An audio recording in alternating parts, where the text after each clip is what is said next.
Unknown submarine contact in the vital area. Away the Nixie team away. Away the Nixie team away. Set general quarters. Set general quarters. General quarters, on hand, leave out of station. General quarters, on hand, leave out of station.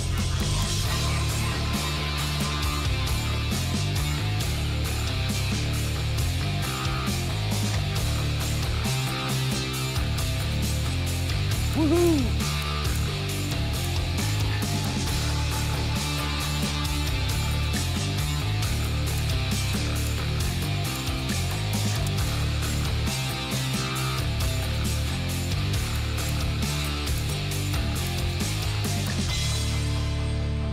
Guess what?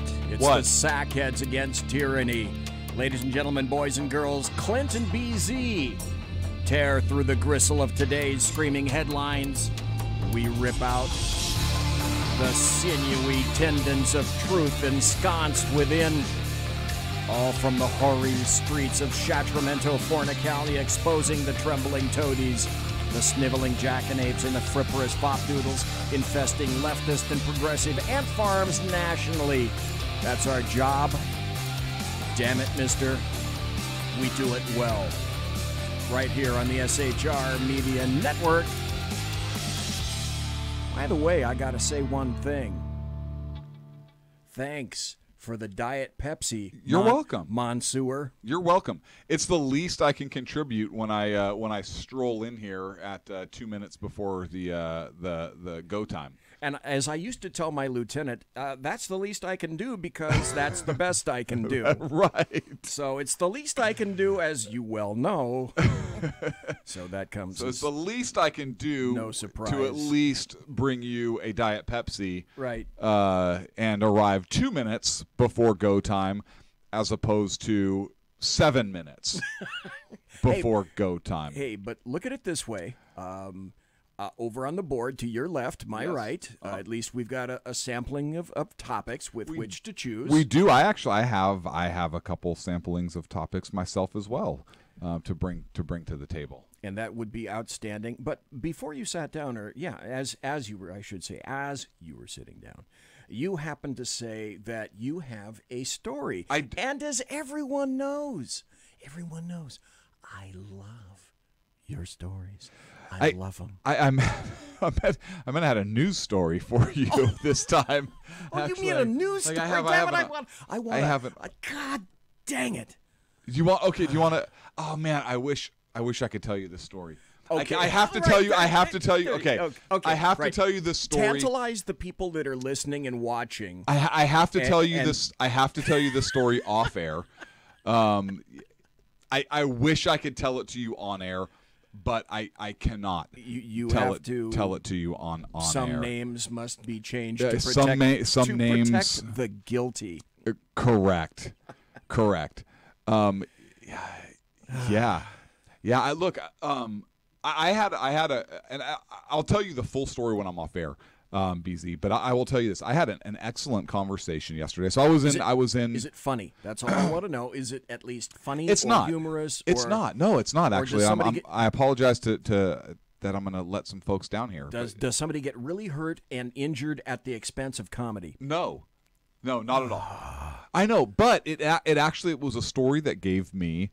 I was actually very impressed with the efforts of a particular Democrat, and I can't say names right now. I'll tell you off air, but I don't want to showbiz anything. But Okay. I had a conversation with an individual. He was a former legislative member from Ohio. He was a Democrat. I didn't know he was a Democrat at From first. Ohio. From Ohio. How are you going to come in contact with a Democrat from Ohio? It's not important. I'll tell you. Okay. I'll tell you. I'm just thinking that's kind of a weird conundrum. So right there. his brother was the former governor of Ohio. So he was a Democrat. But he's working on a project that I was actually I don't want to showbiz it or whatever, and I don't even have with me the name of the project. But I had a conversation with him about the current discord and tone of dialogue between Americans as a whole, and particularly between the parties. And yeah, or the lack thereof, or the lack thereof. And you know what was refreshing, and maybe it's because he's not a California Democrat, maybe it's because he's not a progressive socialist, but and he actually has the freedom to speak his mind, unlike the Democrats here, because he's no longer a member, correct? But he was very disappointed in not just the direction the country's going, but in the polarization and the vitriol that's out there, and the fact that there is no civil discourse anymore. And I didn't tell him where I stood politically at all or anything like that, but it was a great dialogue that we just started talking. He probably had a good idea, though. Oh yeah, I'm sure he had a good idea. But it was interesting. It was more kind of like hey, so what project are you here working on? And I said, well, I'm working on this project, and I said, hey, how about you? And so it was one of those things where I grabbed lunch. I didn't know anybody there. I'm in a completely different town, in a galaxy far, far away, and I flew back late last night. But and boy, your arms are my arms really tired. Are my arms tired? Yeah. I'm sorry. I took the Schlossen cut off. I got out of the car, cut off my Schlossen, got back in the car. I know. See page 60. Yes.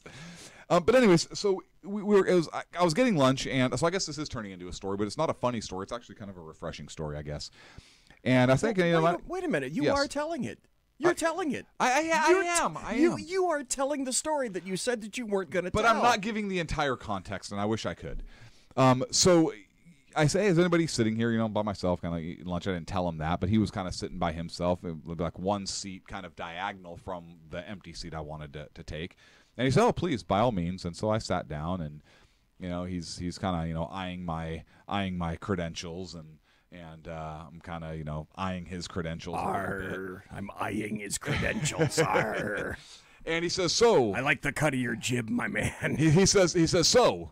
What are you here for? Like, what are you here representing? What are you here working on?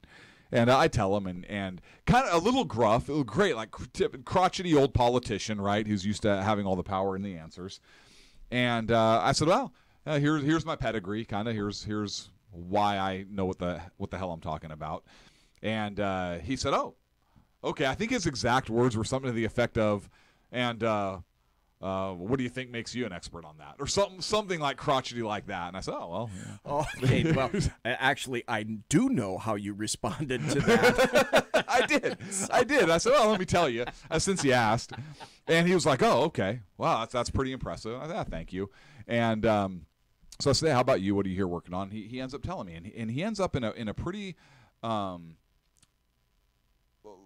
well thought out, longer conversation or explanation about what his project is, about how he wants to bridge not necessarily the policy gap between the two parties, but how he wants to bridge the lack of communication and basically teach the current people who are in certain positions maybe how to have healthy, constructive dialogue, as opposed to just digging in polarization, very venomous dialogue. And it was refreshing to hear. And like I said, we really didn't talk about policy. I had no idea whether he was a Republican, Democrat, conservative, progressive. I kind of had an idea he wasn't a socialist. But I had no idea what his political affiliation is, which was a very nice conversation. He told me when he was kind of talking a little bit about his background. He said, okay, hey, so offhand, his name, when he told you his name did not ring a political bell with you then? No, okay. it did not.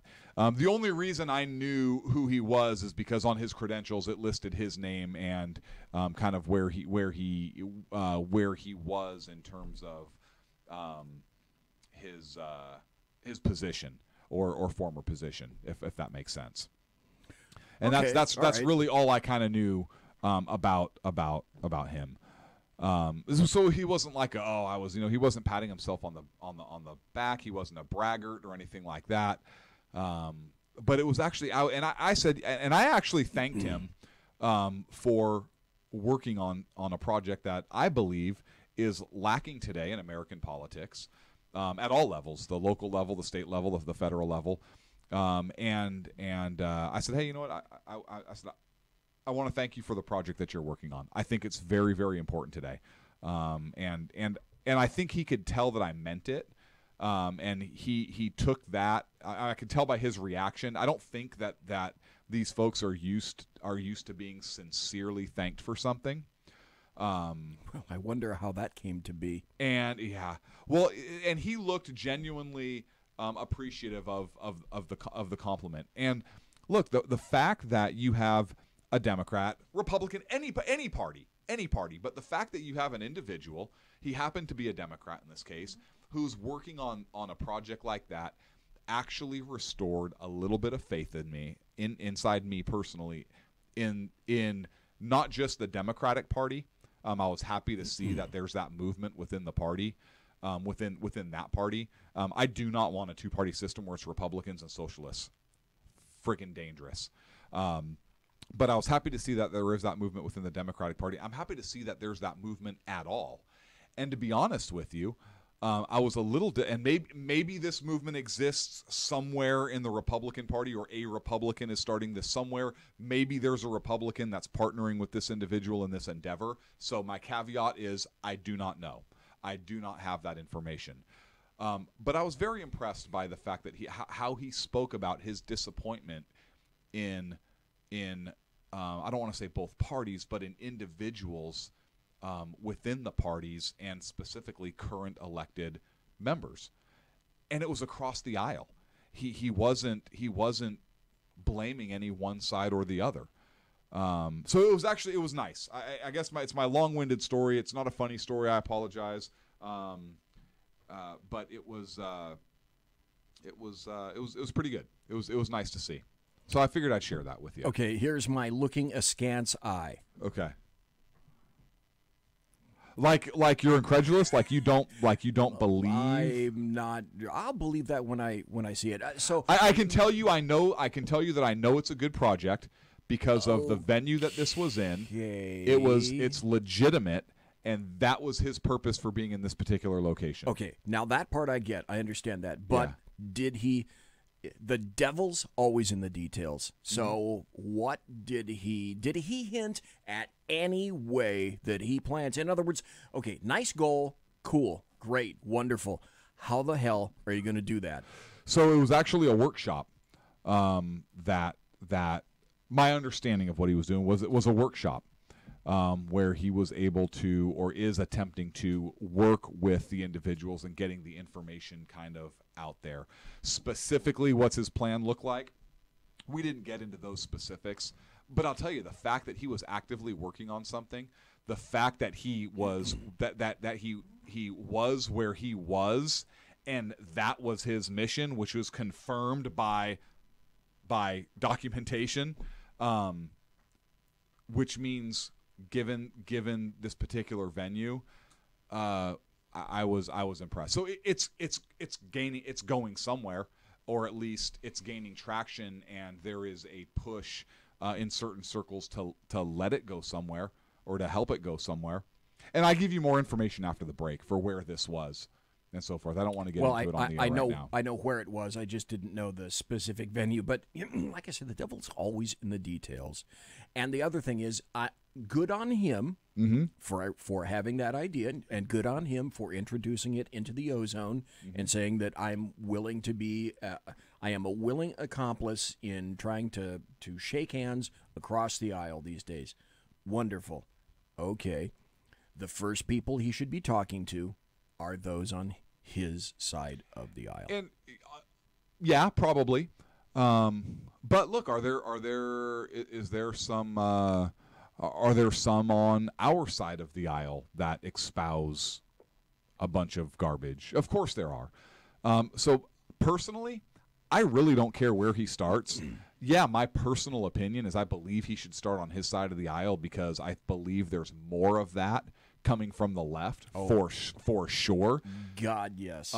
But if he's reaching in all of, I know he's working on it. I believe just based on his affiliation that he's working on it within his party. The fact that he wants to kind of work on that globally is a big deal to me. I was very, very happy to at least somebody is, even if it goes nowhere, at least my faith is kind of restored in that, yeah, there are folks out there other than us and folks that are in the political arena, maybe not many, but somebody that I met who gives a shit. And that was healthy for me to see, because I'm at a point where my faith in a lot of things politically is shaken. And we've talked about this before in terms of where we are as a country, specifically where we are and how we're courting socialism. Outwardly courting socialism scares the crap out of me. That's interesting because we've got an article. We've got something that we'll be referring to a little bit later. Yes, I saw that, and we'll bring that up. We'll address that particular point. But I do have one more story. I was going to say, you said that you have a story that you want to talk about, and I'm guessing that's with politics or something like that. I do, but I actually have a personal, like a story that happened, and I don't know that I was going to tell. It's not. I don't know that it's really. A story. I don't know that's story. really I like funny stories. So I was camping this over the weekend, and it was sweltering hot. It was like 108 degrees, and in the Mendocino National Forest. Wait. Now that's where the big ass fire is. Way to showbiz the story, BZ. Wait. Okay, no one heard that. Go ahead and continue. Okay, ladies and gentlemen of the jury, disregard the statement that you just heard from the fat fuzzball. Okay. So it was hot. It was damn hot, real hot as my shorts. And I was camping with everybody, right? The whole family, and we're on the lake. And when we got up there were some fires kind of in Northern California. Can you say what lake you were at? Yeah, I was at Lake Pillsbury. Oh, okay. Yeah, Lake Pillsbury. Okay. And I'm not sure where that is. Where is that? It's up in the Mendocino National Forest. Yeah, so if you take 20 up through like Clear Lake and Upper Lake, okay, and then you take Elk Mountain Road in to the Mendocino National Forest, turns into M1, and it's a dirt, like it's literally a 4-wheel drive dirt road. Okay, so you're not really anywhere near the coast. No. It's inland. But you're north of Clear Lake. Correct. Okay, yep. Gotcha. Northeast of Clear Lake. Oh, okay, all right, gotcha. And so we're out on the boat one day, and it's pretty hot, and towards the afternoon, this is what I see. Oh, okay. All right. That's not clouds. That's an indicator. Yeah. That's not clouds. That's fire and big smoke cloud right on the other side of that hill, on the other side of that mountain. So, of course, we motor back into where there is no cell service. There is no internet. There is no your communication is with other people. There is one store that's kind of at a crossroads, where like dogs and cats and chickens and everything run across the countertop as they say, "What kind of sandwich would you like me to make you?" Yeah. They sell Band-Aids by the individual Band-Aid. Right. Rural, just a bit rural. Yeah, bit rural, like literally by the Band-Aid. Like, I need a box of Band-Aids. It's like, well, that'll be $79.95. Yes, it's like, well, it's 50 cents a Band-Aid and there's 30 in this pack. So do the math. Yeah, we ship our Band-Aids in from Zanzibar. Yeah, like no kidding. A bag of ice cost me $6. And that's how much it. Yes, and they have to run the electricity and they're on trucks. And that's these people knowing who I am because I go up there every year, right, with the family. So No breaks for your ass. Oh, no. I'm pretty sure they charged the college students ahead of me like $9 a bag. $12? Yeah, no, I think it was like $9 a bag. I'm not even joking right now. No, it is that kind of place. It's a place we roll up and I tell the kids, hey. I don't doubt you at all. Yeah. I really don't. They're great people. Like, I love them. They're great people. But I tell the kids, hey, don't pet any of the animals. Like, do not pet any of the animals. You don't know where they've been, son. You know where they've been, and that's the problem. Like, I know where they've been. They may not know where they've been. So, anyways, so we're trying to get information. Hey, where is, what's going on? Anybody hear anything? And people are on like Nextels. Hey, Elk Mountain Road is getting closed. Elk Mountain Road is closed, and they're evacuating Potter Valley now. Now, is that anywhere near It where is. Elk Mountain where Road is you the road I are? told you about where we come in. That's M1, which means there's another way out, which Okay, is a county road, which is the same thing. It's unpaved, four-wheel drive, dirt gravel road to get out that intersects with 20 farther west than where Elk Mountain Road comes in. Okay, so closer to 101. You're not exactly boxed in.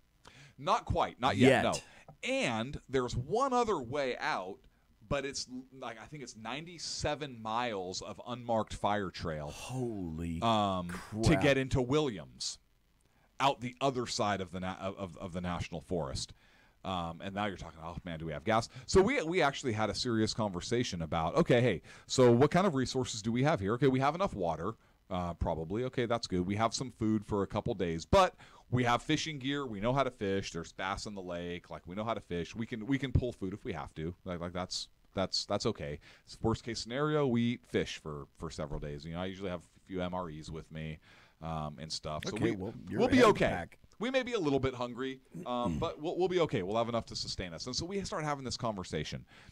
And just a second, how many people are in the group that you're talking about? That you have to catch fish for? Like 12, 15, 20? 6. Oh, okay. You're 6. not doing bad then. No, it's 6. Well, my daughter she's a little upset. She doesn't handle this kind of stuff well. Love her to death. Well, she's probably upset because number one, she can't get cell. She was very upset she couldn't get can't cell. Get internet. She was very upset she couldn't get cell and post a picture of herself with a wildfire burning in the background to say, "OMG, it's on fire." I'm pretty sure that was one thing. Hello, Captain Obvious. But we didn't see, like, the fire wasn't coming into the bowl yet. We knew we would probably be okay. It wasn't like that fire looked close in the picture, and it was. But it's not like it was starting to burn the trees right in that specific area, right? I just came up with a photograph, and I put this on my Twitter feed. I don't know if people can see that. Let me see if I can get the... There we go. Oh, yeah. This is the car fire, if the camera will focus. Car, C-A-R-R. Right, 2 R's. This is the car fire from 35,000 feet. So to give some folks some perspective on these fires, these are actually 4 wildfires that have joined into one. It's the car fire. Forget the name of the other name of the town right up there. Where there was car. It was Car Ferguson. Blah blah blah. And then the Eel River fire. So there were like 4 wildfires that merged that have all kind of merged into one. So like Shasta. It became the car complex now. Yeah, so it was the Mendocino complex. Now it's the car complex or something like that. It's very, very large wildfire, guys. So we made the decision. This is about 7:00 at night. Yeah, we're gonna leave the tents up because it's our site. It's not like we rent a campsite or anything. It's the family's. We're gonna leave the tents up. We're gonna break down the rest of camp, and we're gonna get the hell out of there while we can before the county road closes and the basin's you're just kind of screwed. Good decision. Otherwise, we had the boat. I told Boxwine, I was like, hey, we can always just throw everything on the pontoon boat and motor out to the middle of the lake and weigh anchor and watch it burn. And my daughter starts kind of freaking out a little bit, and I go, hey, fire can't kill you twice. Worst thing that happens, it'll happen once. She didn't think that was as funny as I did. I thought it was hilarious. And then you followed it up with, "Hey, honey, did you see one of the new Josh Brolin movies where he's a firefighter? Did you happen to see that one?" Yeah, her not so much. She was thankful that we decided to pull pitch, and we did. So we pulled up. and headed out. And I want to see if I took a picture heading out. So this is kind of after we made our way out of the Okay, basin. so you're at the lake now. From where you are at the lake, where is the fire in relationship to you? And can you tell what direction it's moving? So it was moving kind of northeast at that point, and the fire was south of us. Now is it moving towards you? At that time, it was just kind of. It was not. It was moving a little bit. I want to say almost parallel to where we were. Okay. But the Eel River fire, actually, that just started up as a part of this. A couple days ago. That whole area is under evacuation now. I don't know if our camp's there or not. I'm trying to figure out kind of what's burned. But as we're on our way out, so this is after the county road. So after about 19 or 20 miles of road back out to this other rural road, but we're kind of out of the mountains. This is what we see. And I don't know if you can see it, but right there is it's like fire. right in front of you. You see the fire kind of coming along, cresting the top of the mountain and along the side and kind of around the side of the hill there.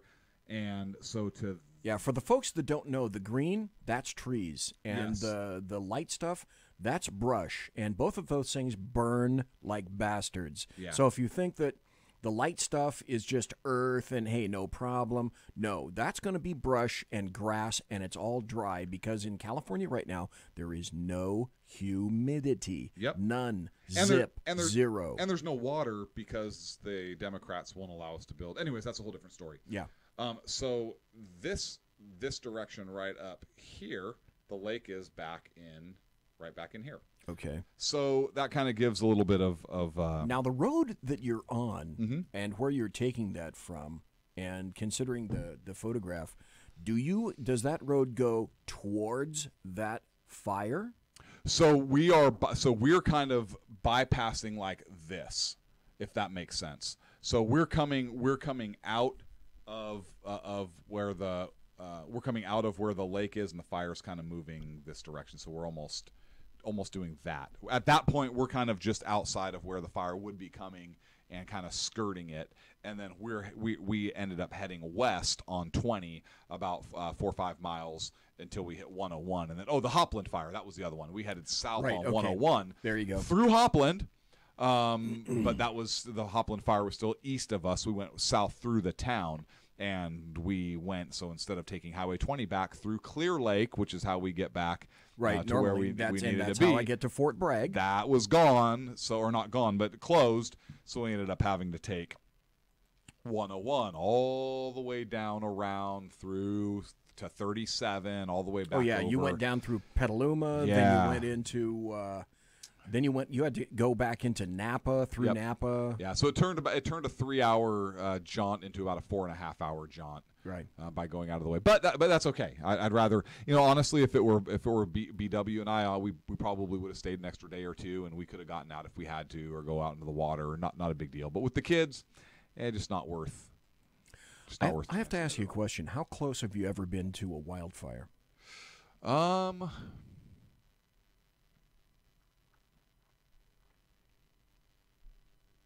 In other words, the picture where you are right now, is that as close as you've gotten? I'm trying to think, because I've been through a few things, and I'll tell you this: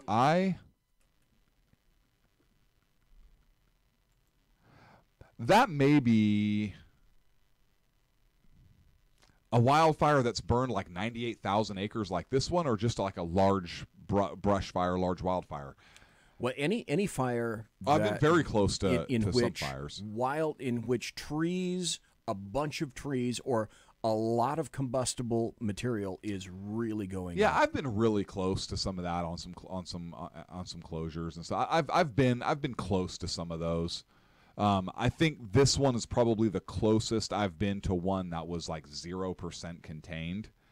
Because this was 0% contained. But I've been close to some fires that were even maybe like 35% or 40% contained. I've been pretty close to some. It's time to take a break. Okay. When we come back, I have a news story for you. Okay, we have a news story, and then I'll tell everybody how close I happen to be in terms of a wildfire in 2015. Not like it was involving my house or anything. Okay. Yeah. Well, obviously, our family was Conservative affected media by the done fire, right. Santa Rosa fire. You're listening to lost homes the there. SHR Media Network. There we go. Hey, it's Sean from the Sackheads Radio Show, also one of the owners here at the SHR Media Network. Are you opinionated? Have you ever wanted to do your own show? Have you ever heard somebody like the Sackheads and go, yeah, I could probably do that better? Well, now's your chance. Send me a 5-minute clip at sackheadsradio@gmail.com, and maybe you can be part of the SHR broadcasting team. sackheadsradio@gmail.com.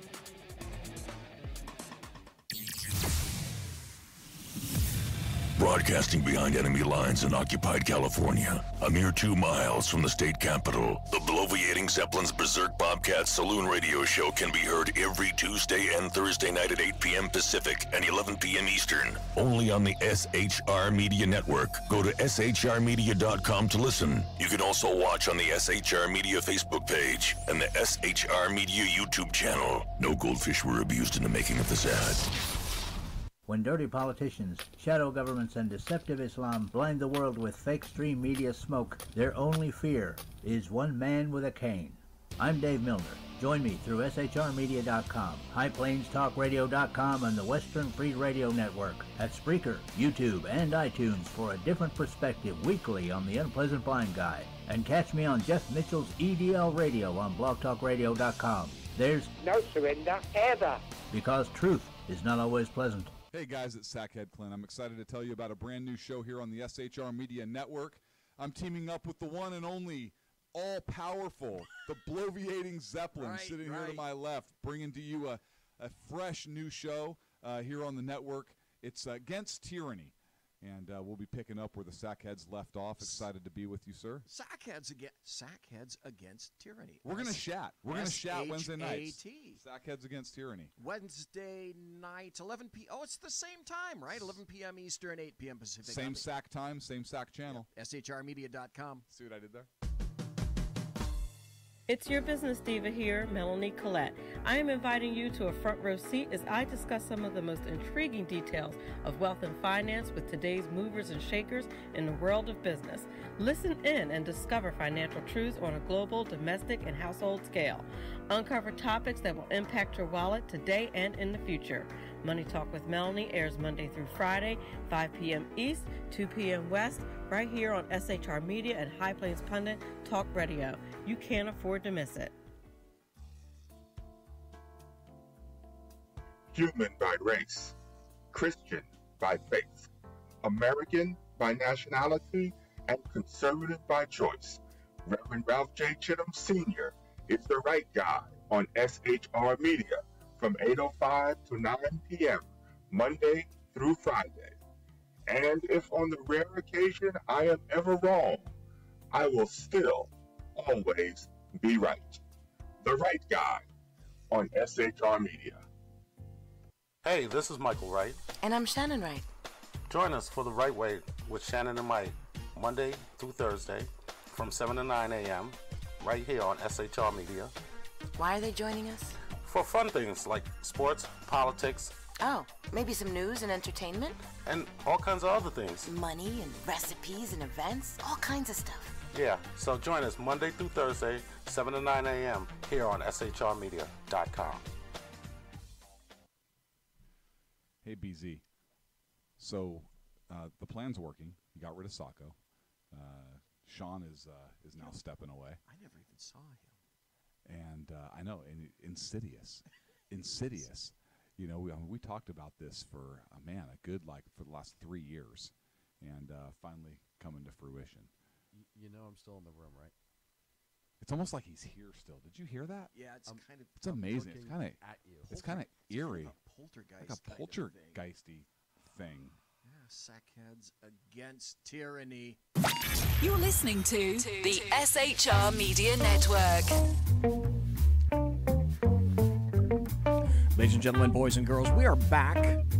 The first half hour is gone. You're listening to the Sackheads Against Tyranny show with myself, BZ, the Bloviating Zeppelin, and also Sackheads Clint Arribas, directly across from me. And welcome to everybody. Welcome to everybody being in chat. We got Mike in chat, Whiskey Dale's in chat, Dave Milner's in chat, Beantown Billy's in chat, and one viewer happens to be in chat. So welcome, one and all, to everybody. And Clint said that he happened to have a story, and we got a ton of stories to refer to over there. But, hey, before we get to your story, I was going to tell you a quick wildfire story. Back in 2015, the year before I retired, we had a wildfire come very close to my cabin. I happen to live up in the Sierra Nevada mountains. My wife has a house down here. But my house is up in the Sierra Nevadas, up Interstate 80 at about the 4,000-foot level, so I'm in the Big Pines, etc. There was, in 2015, a massive wildfire that was coming directly towards my house, and I'm on the side of a hill. Then there's a river at the bottom of this hill, and across the river is another county. So the river divides two mountain counties in California. And the fire happened to be moving right towards me. Now, let me pose this question to the people that are listening live right now, and the people that are in the chat room, and the people that are listening in podcast later on. Let's say you had 5 minutes to decide what it was that you were going to take and remove out of your home, and you had to triage everything that you've kept in your life in that house in 5 minutes. What would you take? And that was the situation that I found myself in. Now, at the time, because we had an inkling that the fire may be moving in our direction, I had about 4 people with me moving stuff into 2 pickup trucks. But it's like the equation is, what do you consider valuable in your life? Is it just your photographs? Is it your furniture? Is it some kind of an antique from your family? Is it personal paintings? What is it that you have to take out of your house? And that's the situation that I faced. And it was very, very unpleasant. And I'm watching from the patio, the deck of my house. It's a great Trex deck. And I'm looking across the canyon at flames that are probably 1/8 of a mile away. And the flames, I'm listening to the trees. I don't know if you've ever heard trees explode in a wildfire, but trees explode when the heat gets sufficiently hot. And I'm watching trees explode. And I'm also watching, because this is very concerning, the wind varies between blowing towards me and then going sort of northeast. And after trees explode, by the way, they send a shower of sparks everywhere. Luckily, I have a metal roof, but I'm not the only person in there that has a metal roof. There are some wooden roofs left. So I'm left with watching live sparks come down onto my property and the property of other people. Now I've manicured my property. Other people around me have not. So I have to be mindful of, that's how fires start, is they send live sparks and they're falling all around me. And then the smoke is thick as hell. And then we finally say, we've put enough into these pickup trucks. It's just time to get the hell out. And so, by the way, the flames across the canyon were probably, 100, 150 feet in the air. And when you hear your first tree explode because of fire, I've heard an actual lion roar. It shook my lungs. But from a space of about 1/8 of a mile away, a series of exploding trees are like listening to a series of lightning strikes about that far away from you. It kind of borders on deafening.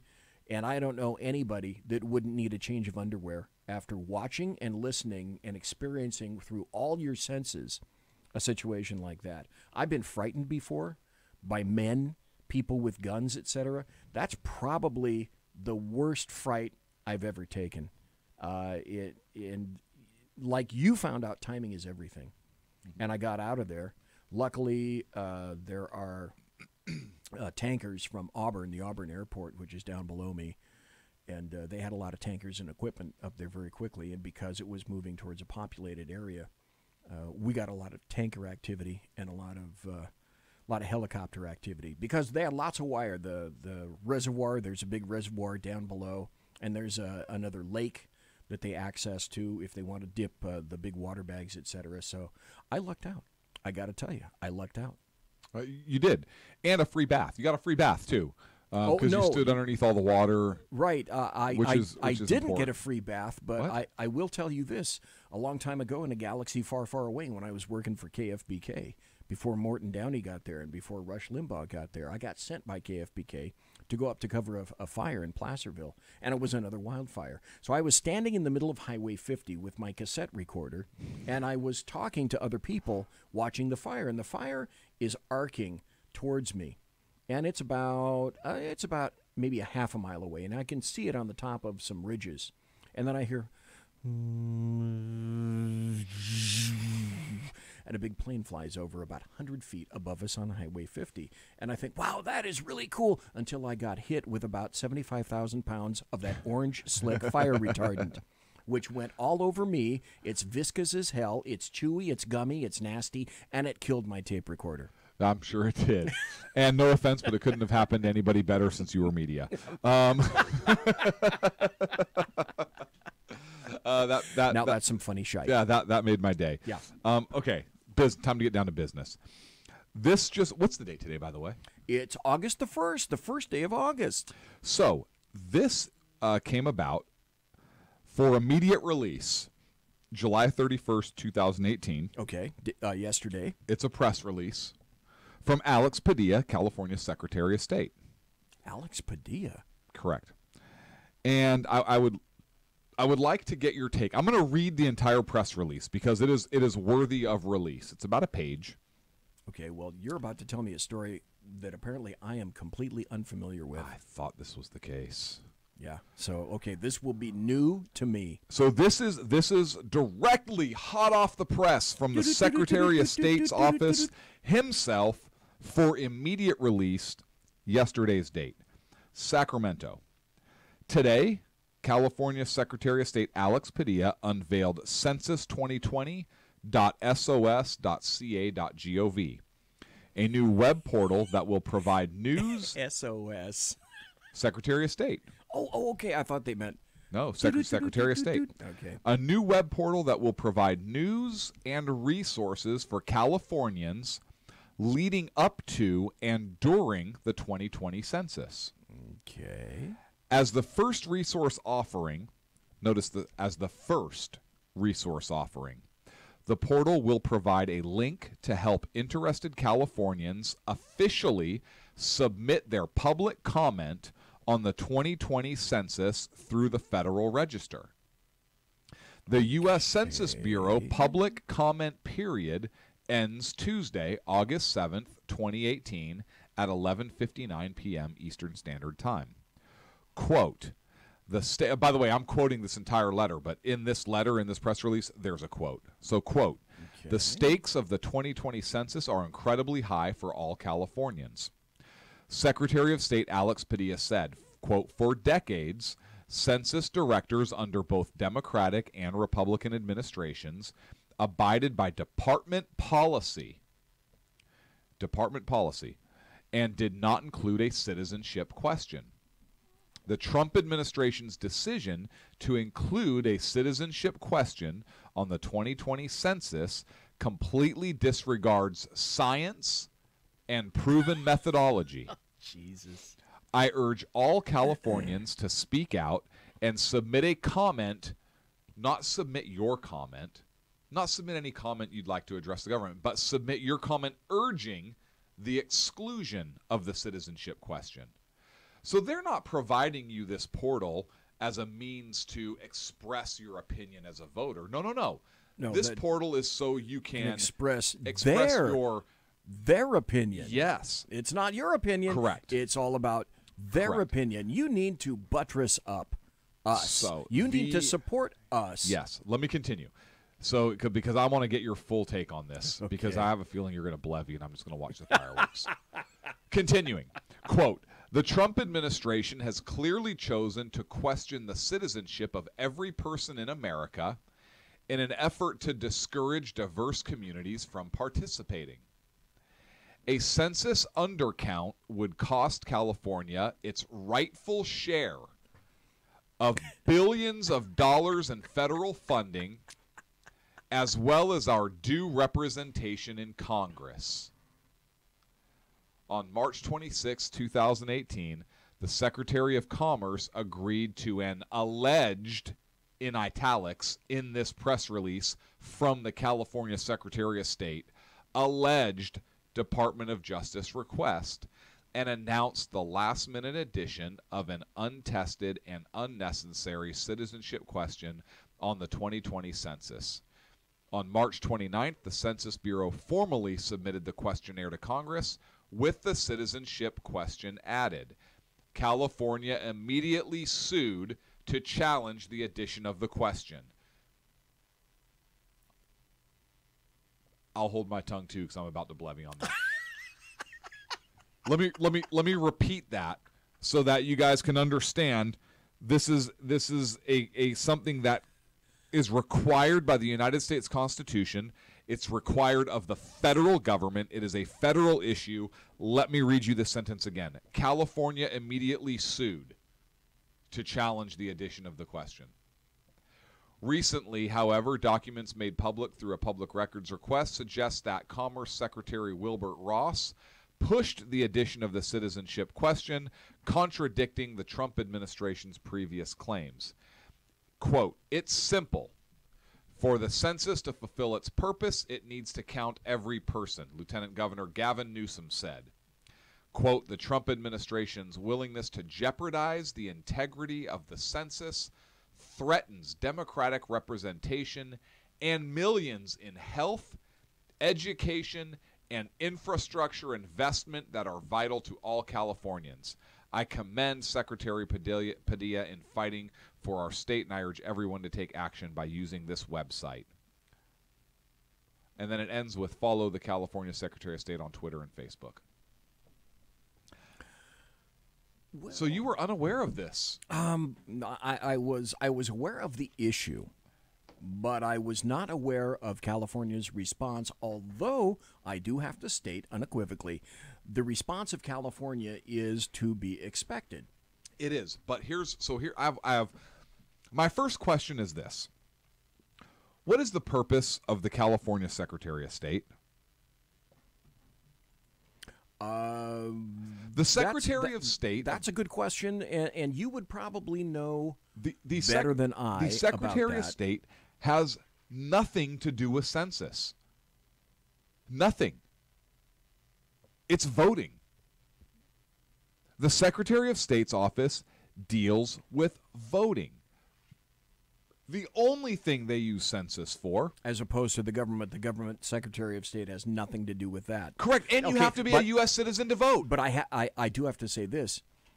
I sensed that you would know what the California Secretary of State would have to do, but my first inclination was to say, well, maybe it's similar to the federal government, but the answer is no, it's not. It's not close to the federal government. It's not. It doesn't have anything to do with representing the interests of California. It's about, like you say, voting. Yes. The only reason they need to know census information is so that they can put... There's the correlation. So that they can put campaign materials out in whatever languages, which is required of them. That's it. That's the limited role that the census plays with the Secretary of State. And that's not Sackhead Clint saying that. That's some very, very smart people at the Secretary of State's office that will tell you that that's what their role is. I don't think they're going to go against their boss, but if you ask them, hey, what does Secretary of State's office need to know? Need to have to do with census? Oh, well, we need to know what languages to publish our election materials in because that's required by law. So that's not any analysis on my part. That's the function. But here's the kicker: Secretary of State's office has to do with voting. Right. Voting materials to go out. Correct. You have to be a citizen to vote. So why do they give a shit if there's a citizenship question? In federal elections, only federal elections, which is why. But it's still administered by the Secretary of State. Okay, but that's how San Francisco gets around, and some of the other, like Boston and whatnot, some of these other people are saying that non-citizens can vote in city elections. But they're pissed because they can't make that a federal law that allows anybody illegal to vote. Why should anyone who is illegal, who is not an actual citizen of the United States, have any kind of input whatsoever with regard to what occurs within the borders of the United States of America? This is a sovereign nation, and we determine our future, not some son of a bitch from Mexico or Europe or any other continent. Period. Yeah. So when you say the Secretary of State, now the nexus is, yeah, they're concerned not, they don't give a crap about, let's count everybody. They're concerned about, this is going to impact the people that vote. So yes. So I think that this is their key issue right here. And they summarize it here in paragraph 2, the last sentence of paragraph 2. And here's their whole issue. A census undercount, an undercount in their opinion, right? Mm-hmm. A census undercount would cost California its rightful share. I take umbrage with that. Yeah. Of billions of dollars in federal funding. That makes a massive presumption. So it's about dollars, and it's not the federal government's job to worry about the state of California's budget. Well, not only that, but it's not the federal government's job to pay for non-citizens. Why should the state of California get federal money, tax dollars, paid by everybody in the United States to support people who are here illegally? They are criminals by definition. They are breaking immigration law. Since they're breaking the law, they are by definition a criminal. Why are we wasting federal tax dollars on people who are here criminally? That's one issue. So it's not, look, California, if you're so flush with money that you want to spend your own state dollars on people who are here. Wait a minute. Isn't it the state of California that's telling us right now that they are in fact flush with cash? Yes. Aren't they saying that they have a budget surplus these days? Yes, but this should not concern them. They have a surplus. But here's the bigger issue. They're crowing about it. Here's the bigger issue right here. As well as our due representation in Congress. What is the purpose of the census? It's to get the population into a portion representation in the House of Representatives based on census. That's why we had the 2/3 rule for slaves counting as 2/3 for purposes of census. Not as one full person. The goal was to keep the number of pro-slavery representatives down by not counting as one, so you reduce those numbers by 1/3, and by allowing some kind of representation in order to get the ratification of the Constitution by the southern states. Census is a big deal for representation. What is at stake right now in the Trump administration and in Congress? Seats. Control of the House of Representatives. Oh, well, we have another story about that, but that's another reason why the Senate. That's another reason why California, the Brexit or the Cal-Exit people wanted to split the state into thirds. It is. But so this is my point. By the citizenship question being on there, and by the state of California, specifically Alex Padilla, Los Angeles Democrat, big with the Hispanic voting bloc, the Hispanic population. This is why they do not want this question on there. Can you imagine if the census of California has changed enough to even take away 1 or 2 seats in Congress? Where would those seats come from? Those seats would come from areas heavily populated with criminal aliens and Hispanic voters who typically vote Democrat. It will net a loss of Democratic seats potentially by having that citizenship question on there, and that's what the real worry is. Power and money. It's not just, yes, exactly it. Power and money. Exactly it. Money and they and spell power. it right out. Look, folks, don't take my word for it. Just go and look for Alex Padilla, California Secretary of State, press release, July 31st, 2018. The title of it is Secretary of State Alex Padilla urges Californians to submit public comment on citizenship question, launches new Census 2020 web portal. But see, this guy is using state tax dollars and resources to push an agenda. God, yes, it's California, for Christ's sake.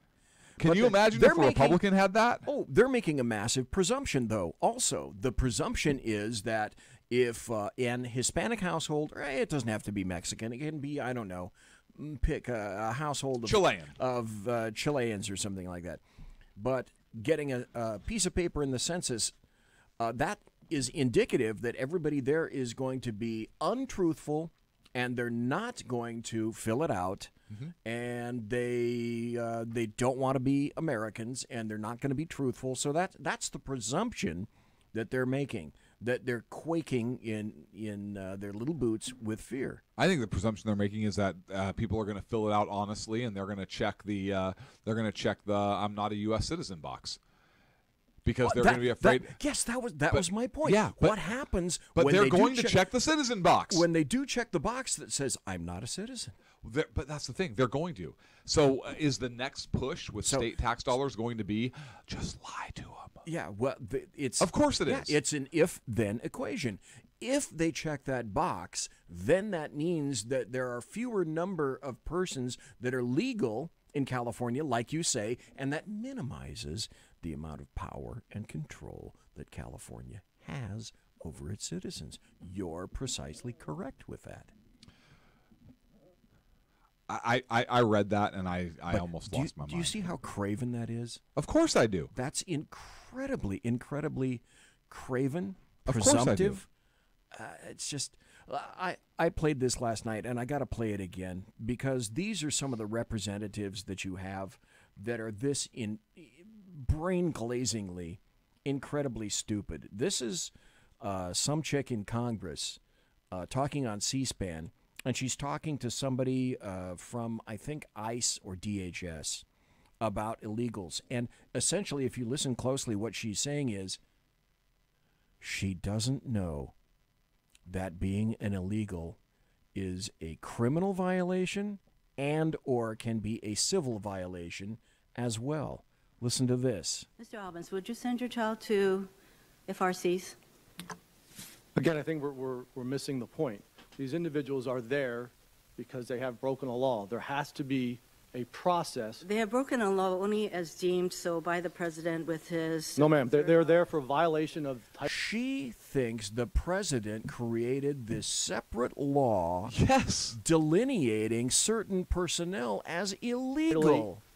Of the Immigration of the U.S. and Nationality Act. U.S.C. 1325. That's illegal entry is both a criminal and civil violation. They are in those FRCs pending the outcome of that civil immigration process. They have broken the law.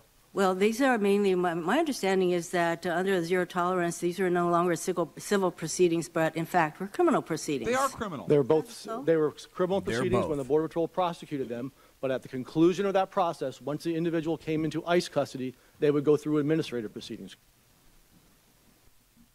And up until he said that, she's making mouth music to the effect that she doesn't know. And I'll wager, I'll wager she's not the only one that has no idea that this is a criminal violation of a USC, a United States Code. Yep. I believe that certain representatives in Congress are, in fact, this damn stupid. They are ill-educated in how they ever got to be elected. It's like Hank Johnson. You know, you have some people that are the Hank Johnsons of Congress. You know, they're like the Stegosaurus. The Stegosaurus had a brain the size of a walnut, and his brain in the Stegosaurus was insufficient to make his rear legs move, so he needed a ganglion of nerves in his rear legs to make his rear legs move. That's how stupid these people are. We got to take a break. Folks, you're listening to the Sackheads Against Tyranny show. Did you call them ganglions? Ganglions or ofs. People that are that stupid are called ganglions now. Ganglions, okay. Why not? This is the Sackheads Against Tyranny show with, look over on the right if you're watching this. Look over on the right. That's Sackhead's Clint. Hi, Clint. And Hello. the Sackhead's BZ. Hi, Hi, BZ. Hey, BZ. And, yeah, Hey, we're going to BZ. go to a break right now. Okay. Go. We'll be right back. We'll be right back. Okay. On a break. See you. Bye-bye. Conservative media done right. You're listening to the SHR Media Network. Hey, it's Sean from the Sackheads Radio Show, also one of the owners here at the SHR Media Network. Are you opinionated? Have you ever wanted to do your own show? Have you ever heard somebody like the Sackheads and go, yeah, I could probably do that better? Well, now's your chance. Send me a 5-minute clip at sackheadsradio@gmail.com, and maybe you can be part of the SHR broadcasting team. sackheadsradio@gmail.com.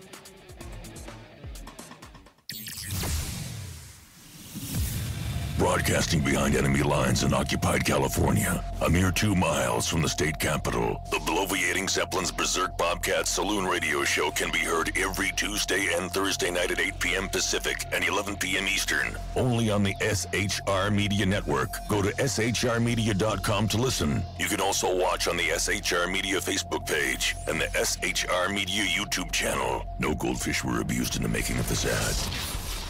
When dirty politicians, shadow governments, and deceptive Islam blind the world with fake stream media smoke, their only fear is one man with a cane. I'm Dave Milner.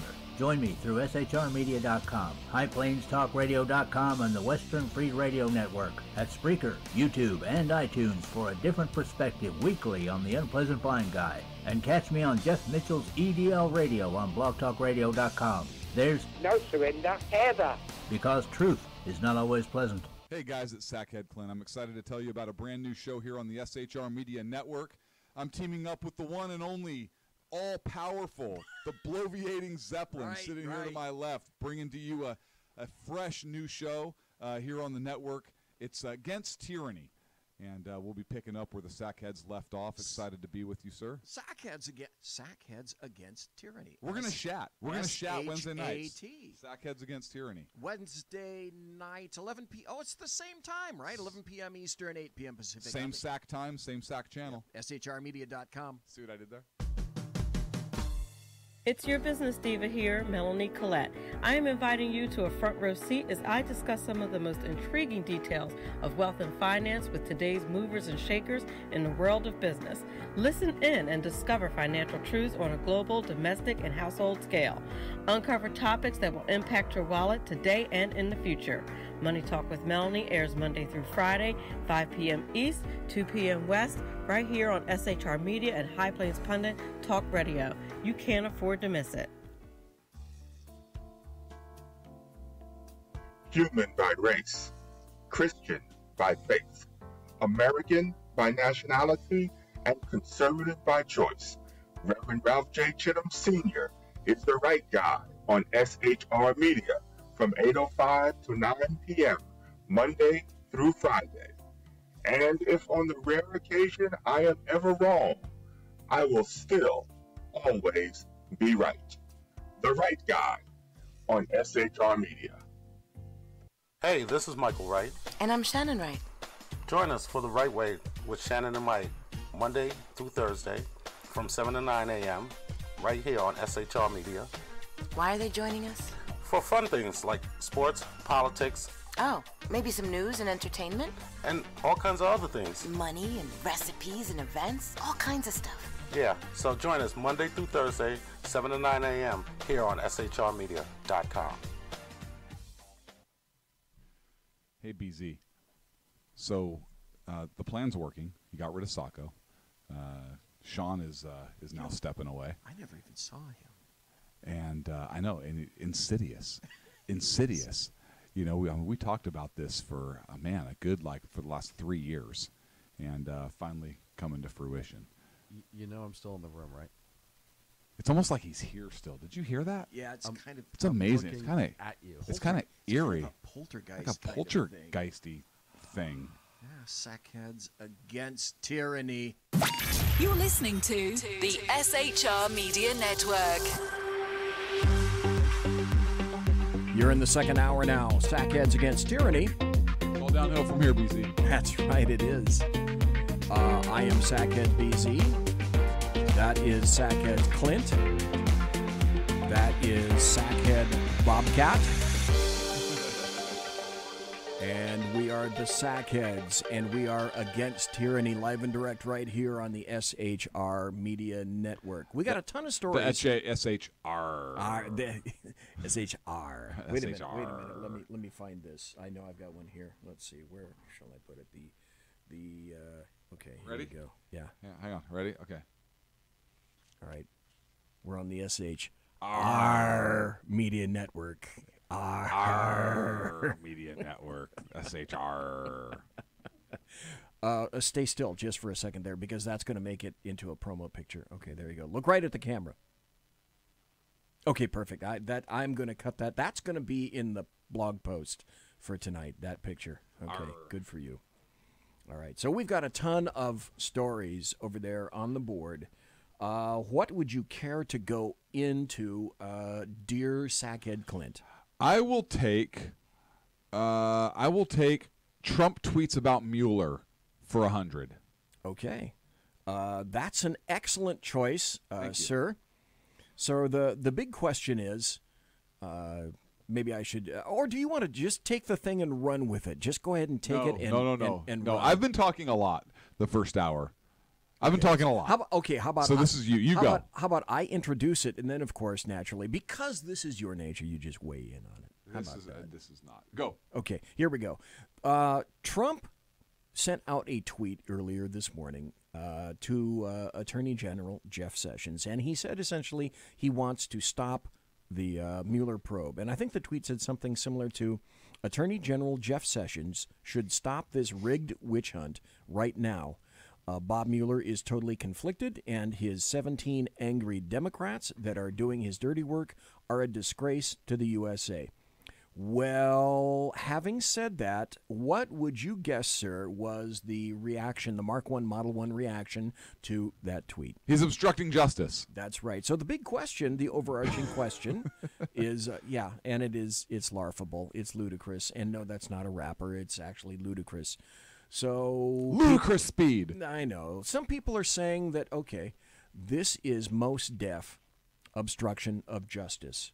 And other people are saying, hey, since when does the President of the United States lose the ability to be covered by the First Amendment? Yeah. So, I mean, can't you think of arguments both ways? So it's not obstruction because the president has the authority to shut him down. But I believe so. Yeah, I believe he does. So how's it obstruction? It's not. I think the claim of obstruction is ridiculous. The president can say, I really think Jeff Sessions should shut this down. He's expressing an opinion. And even if he were to say, Jeff Sessions, I order you to shut this down because this is unconstitutional, does the President of the United States not have the legal authority to do so? I would argue that he does. Well, and look at the wording of that. Nowhere in the wording of that tweet does he specifically give any direction. There's no will or shall in there. And those are two legal words saying that you must do this because Trump has in the past communicated what has occurred or what will occur in the future through tweets. We know that. But there is no directive in there. There is no you will, you shall. Yeah. I think you should. To me, it's nothing more than this. It's the O word. It's an opinion. So if I say, and according to the left's argument, if I say, you know what, Jeff Sessions should shut Robert Mueller down. This is a ridiculous probe. There has been zero evidence. Am I guilty of obstruction? Well, you can't obstruct. Why? You don't have the physical. The argument would be that you don't have the presence and the present ability to suggest to anyone who would take you seriously that you're obstructing. You don't have that power within you. Sure I do. The people rest with the people. The power rests with the people. I'm the people. Power to the people? So right how would I not have the power to do so? You're just one little... Oh, I'm just one little. I'm a teeny tiny cog. I'm not even a person. cog. That's right. You're a serf. I'm you're nothing. a prole. You're a Yeah. groundling. You're a right. sniveling jackanape. So if President Trump, in their circles, if President Trump says the exact same thing that any one of us would say, he's obstructing and we're not. That's so. If Jeff exactly Sessions, what if they're Jeff saying. Sessions said, "I think President Trump should shut this down," would he be Would he be obstructing? Okay, that's a really good question. What if a leading Democrat member of Congress were to say something similar to, I think this is bad, and I think this needs to be shut down? Members of the Republican members have said this. He does. That leading Democrat, whoever that may be, does have a lot more power than you do. So if he's making mouth music like that, does that mean that individual is obstructing justice? Yeah, those are all good questions. Yeah, I think it's ridiculous. I don't think it's obstruction. I think it's him expressing an opinion. The president has a right to express that opinion. And like I said, I even think President Trump and there are people that have agreed with, that talked about this. He has the legal authority to shut the probe down, to fire Robert Mueller. He can do that. Yes. Now, politically, he shouldn't do that. Politically speaking, would that be a good decision? Well, I don't think so. That's another question entirely. Yeah, I don't think it would be a good decision. I don't think he should shut the investigation down. Mueller's looking like an ass right now. He's come up with nothing. This trial that they have going on right now, boy, what a bad day for them, right? Judge Ellis. Yeah. And we might as well jump into that too. But Mueller, look, there has been zero evidence. Look, Trey Gowdy has said this needs to stop. Shut this investigation down. This is hurting America. Why? What? That's him expressing an opinion. He can do so. But yeah, do you have the Manafort trial? You do have it up there. Question number 7. Yeah. Let's get into it. It is up there. It kind of all falls into place, right? I mean, you've got audio. It's not going well for the government. The for government. Mueller. Yeah, Mueller's team. And it's the clue to me was when you get something from The Hill that indicates. Manafort trial day 2. Judge tells prosecutors to stop saying the word oligarch. So the judge presiding over the criminal trial of former Trump campaign chairman Paul Manafort told attorneys today on Wednesday to stop using the word oligarch. Find another term to use, said Judge T.S. Ellis, saying government prosecutors can instead refer to oligarchs as people who financed the campaign. Prosecutor Greg Andres pushed back by saying people in Ukraine use the term to refer to businessmen. That might have been the wrong thing to say. Ellis, by the way, who was appointed by Reagan, said government attorneys can submit a brief arguing why they want to use the term. Oligarch. Oligarch. Yeah, we're not in the Ukraine, you freaking jackass. That's the exact same point. Now, to throw this out as well, if you remember, Judge T.S. Ellis is the individual that called out the Mueller investigation into Manafort in the first place and said, I believe that you're using this as nothing more than a ploy to attempt to get to Trump through Paul Manafort. You're not just trying to make him sing, you're trying to make him compose. Yes. And so the difference between that is, and having worked for the federal government, I know that that's how AUSAs work and in various districts. And there's a difference between singing and composing. Singing is essentially saying, yeah, I will rat out so-and-so and tell you the fact pattern that occurred with X, Y, and Z. When they indicate composing, that means that whoever is being squeezed by the federal government will say anything that you tell them to. Yep. And that's the difference. And this is the judge that has already said this. So this is already, it's a bad day for the prosecution. And what I'd like to do now, let's see if I have the audio for this, is Judge Napolitano, who I grandly value, weighs in on this situation. He talks about Rod Rosenstein in this audio cut, and what he's going to say essentially is that, you know what? Rod Rosenstein is the exact guy who exonerated Paul Manafort 8 years ago, because this incident that one of the things that he's being prosecuted in this trial occurred in 2005. And apparently he's already been exonerated. It wasn't a big deal then. Now it happens to be a fairly big deal. Loses this case, is the Russia probe in trouble? The White House says it has nothing to do with the Russia collusion, and the president's attorney, Rudy Giuliani, is calling it illegitimate. Here to sort it all out, we have Fox News senior judicial analyst, Judge Andrew Napolitano. You were surprised the judge I was shocked. made that comment, huh? Judges have an unwritten rule not to interrupt opening and closing statements unless something so wrong is being said that it's going to infect the trial. But this judge is not keen on the government's case. This is the federal judge who basically said to the prosecutors in the courtroom, Bob Mueller has sent you here to squeeze this guy, points at Paul Manafort, to get information out of him that will help indict, charge, embarrass, or impeach the President of the United States, and I don't want to be part of it. And then they persuaded him that it was a legitimate case, and that's why the case is going forward.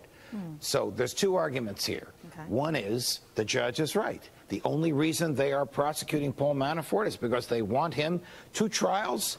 So, Sackheads Clint, do you think the judge is right? I waited until you were taking a swig of Pepsi before I asked you that question. Yes, you did. Thank you very much. Yes, I do. I do, too. I completely believe that he is very, very correct. For one time, we see and hear an honest judge. 2 months in solitary confinement. They're imposing about the most legal pressure they can possibly put on an innocent person. They want him to... Okay, let me stop right there about that 2 months in solitary confinement. There is solitary confinement in custodial situations, and there is also what is called ADSEG. ADSEG is administrative segregation, and that's where you put in a pod or an area where you have people who are in a similar situation, specifically and precisely so you do not have to place them into solitary confinement. And Manafort has been in solitary confinement for almost a month now. That's 23 hours a day in a cell, 1 hour to get out of his cell per day. That's purposeful. That's to drive him crazy so that he'll spill whatever it is that they think that he needs to spill to the federal government. He's not been found guilty yet. They can place him in some federal venue where they have ADSEG. Mm-hmm.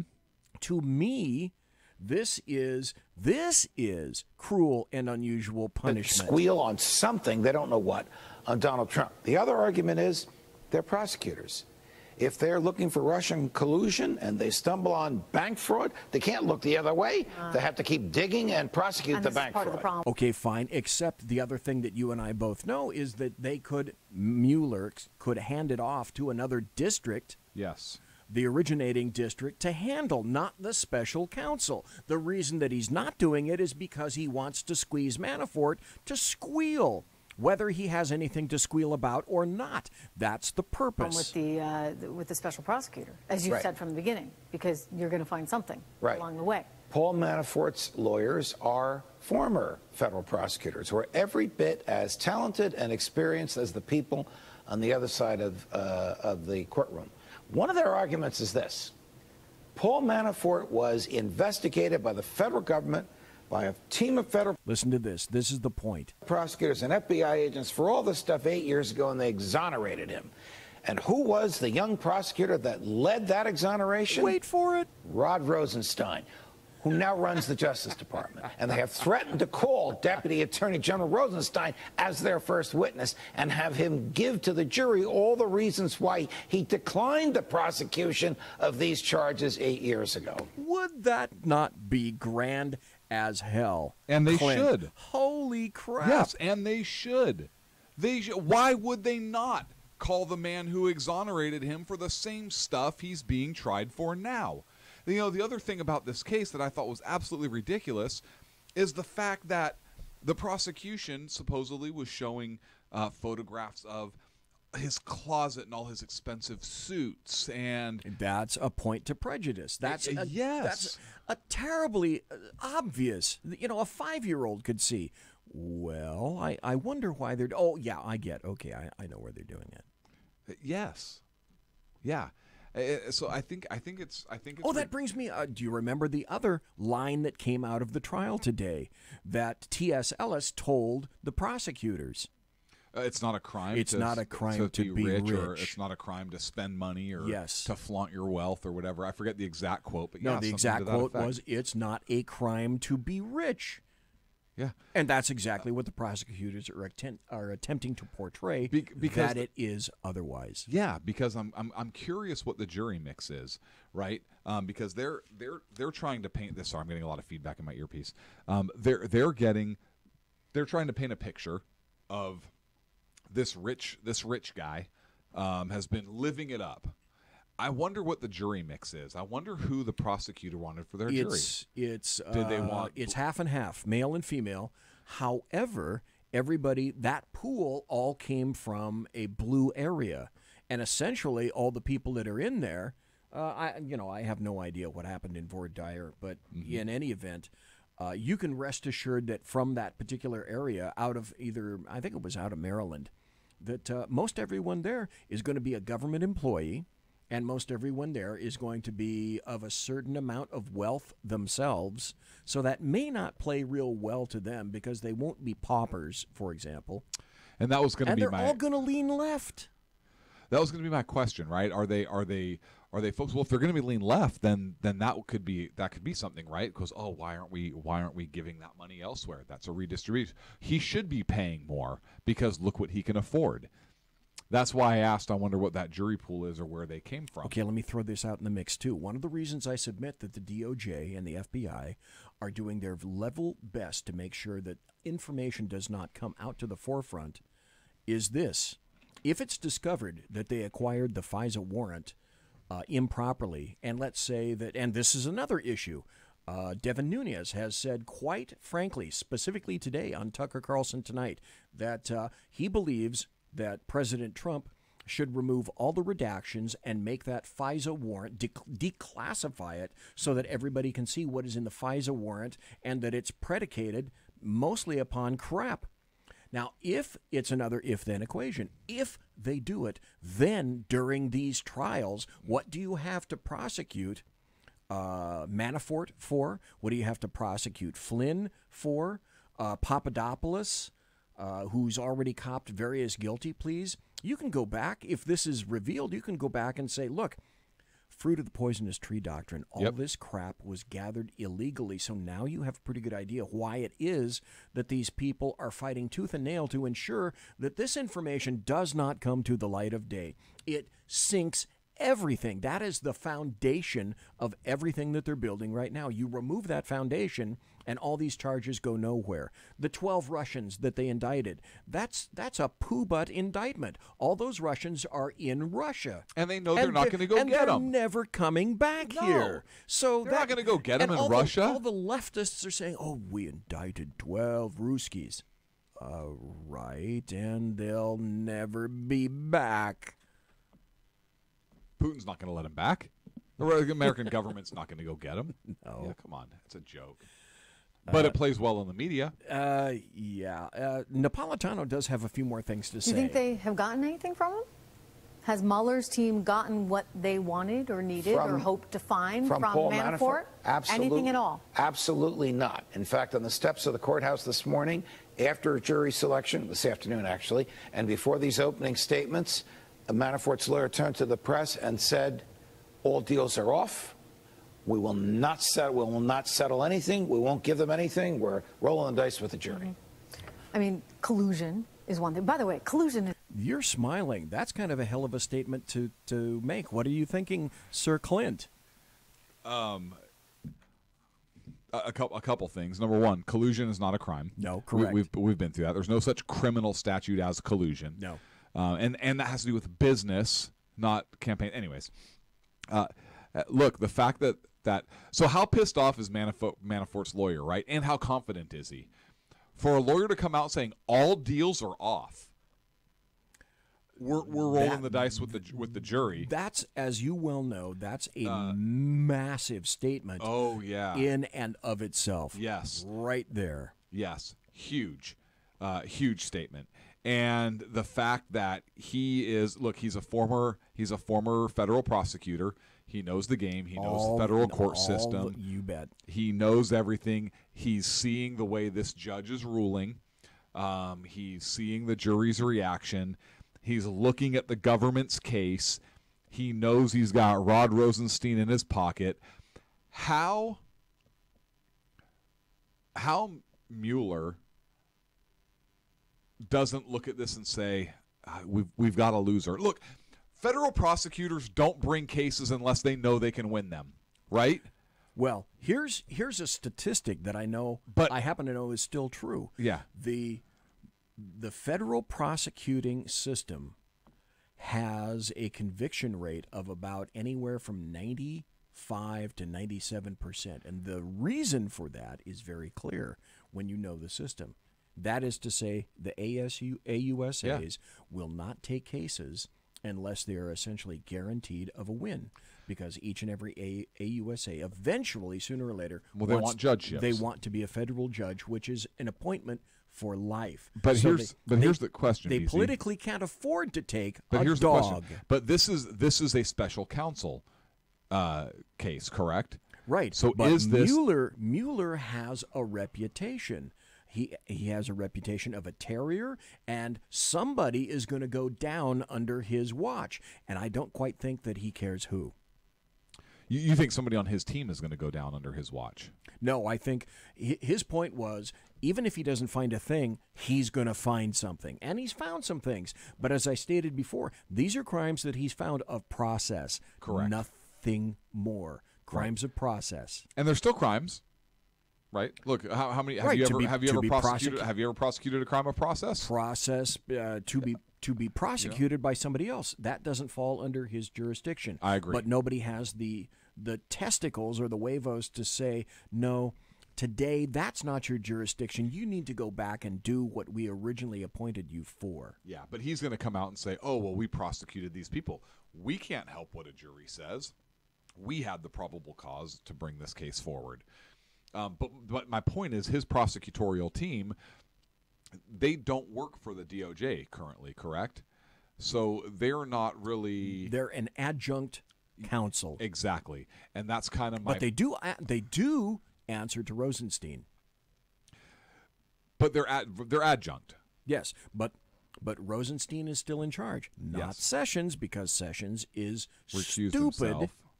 Yeah. On his second day. What a moron. Anyway, he's an idiot. He's an idiot. I'm surprised he's still there. I am too. I really am. There must be something that I don't think he has anything on Trump. I think that he just... You think Trump just figures he can't remove him because... do you think Trump knew he was going to recuse himself and he's okay with it? No, because if you recall earlier, after that occurred, Trump went 210 over 190 when he heard that. And the big problem was, why was it that Jeff Sessions wasn't... I value two things, honesty and clarity. Why wasn't Jeff Sessions honest and clear from the very get-go and tell the president, when considered to be appointed, I am going to recuse myself from what is going to be the biggest issue of your entire first 4 years? Yeah. I'm going to make myself, pretty much worthless. Oh, by the way, appoint me. He knew that, but as far as I can tell, he did not portray that information to Donald Trump. And that's an issue. That's a big, huge, that's a massive issue. We're up against a break. I would like to play the rest of this. Maybe I'll play some of this when we come back. Oh, we can go to break a couple minutes late. You want to? Because Yeah. I think there's about 2 minutes. Yeah. Let's go. We'll go a couple minutes late. Left in this with Napolitano. So let's continue with Judge Andrew Napolitano. Is a really bad word, right? Collusion The is, term itself doesn't make I any am so sense happy for you this. said that. I read a column every Thursday, FoxNews.com and elsewhere. And my column this week is that collusion is a Hollywood and a media term. The crime is conspiracy, an agreement to commit a crime, whether or not you actually commit it. So for Rudy Giuliani to say there's no such crime as collusion, he's right, but that's the wrong word. Hey, can I ask you about this one? Because the collusion argument from the left is that somehow because Don Jr. had this meeting with the Russian lawyer, that somehow that is, quote unquote, proof of that term that you're not wild about, collusion. But at the same time, Judge, you had Hillary's camp going all the way to Russia on foreign soil, paying for intel to dig up dirt on Donald Trump. I mean, if one is collusion, why isn't the other? Well, again, it's conspiracy, not collusion. Yeah. But I have been complaining for 18 months now about the Justice Department's looking the other way over the many crimes of Hillary Clinton. They are not bound by Jim Comey's statement that she's not going to be prosecuted. No, they're not. They are not at all. bound by any decision by Loretta Lynch not to prosecute her, but they don't want to go near it. Yeah. All right. Judge, good to see you. So it's a pleasure, Trish. So anyway, that's so from why don't Judge... they want to go near it? It's because the defense is going to say, well, look, the last administration, they looked at this and they didn't want to prosecute it, but now it's political. Well, and it's what I've said. It's BZ's DC axiom. You never want to go after your predecessors because your followers will go after you. Mm-hmm. And I honestly, I really don't think it's any more complicated than that. Folks, we're going to take a break and be right back to the final segment. And you're listening to the Sackheads Against Tyranny, live and direct right here on the SHR Media Network. Conservative media done right. You're listening to the SHR Media Network. Hey, it's Sean from the Sackheads Radio Show. Also one of the owners here at the SHR Media Network. Are you opinionated? Have you ever wanted to do your own show? Have you ever heard somebody like the Sackheads and go, yeah, I could probably do that better? Well, now's your chance. Send me a 5-minute clip at sackheadsradio@gmail.com, and maybe you can be part of the SHR broadcasting team. sackheadsradio@gmail.com.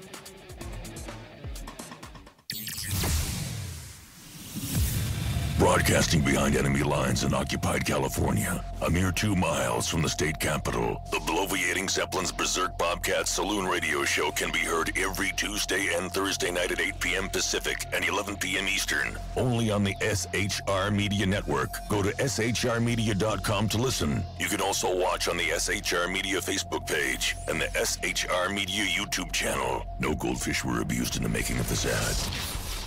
When dirty politicians, shadow governments, and deceptive Islam blind the world with fake stream media smoke, their only fear is one man with a cane. I'm Dave Milner.